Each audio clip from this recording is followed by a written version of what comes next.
Here's our new high tunnel, and we're working on making some beds for the inside. So this one's tipped up on its side at the moment. I'm going to put some landscaping material underneath it all along here. And that's the first step. As we roll out the cloth, we are using a staple gun to staple it to the wood of the frame.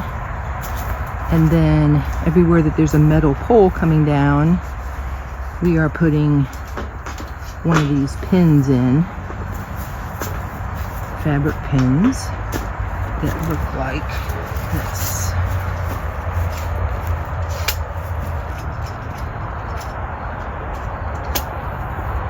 All right, now we laid our bed down,